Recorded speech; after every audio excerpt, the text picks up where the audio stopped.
बाबर आजम का नौउम्र मद्दाह गिरफ्तार, मुकदमा दर्ज कर लिया गया।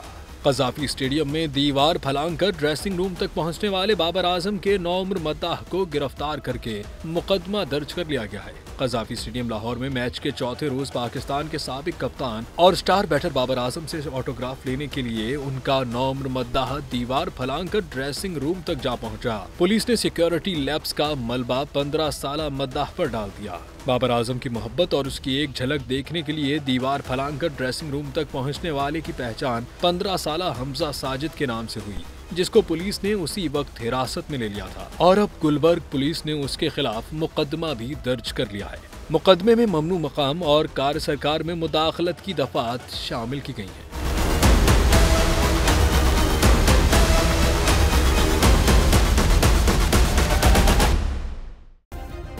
सब्सक्राइब करें और बेल दबाएं ताकि कोई खबर रह न जाए।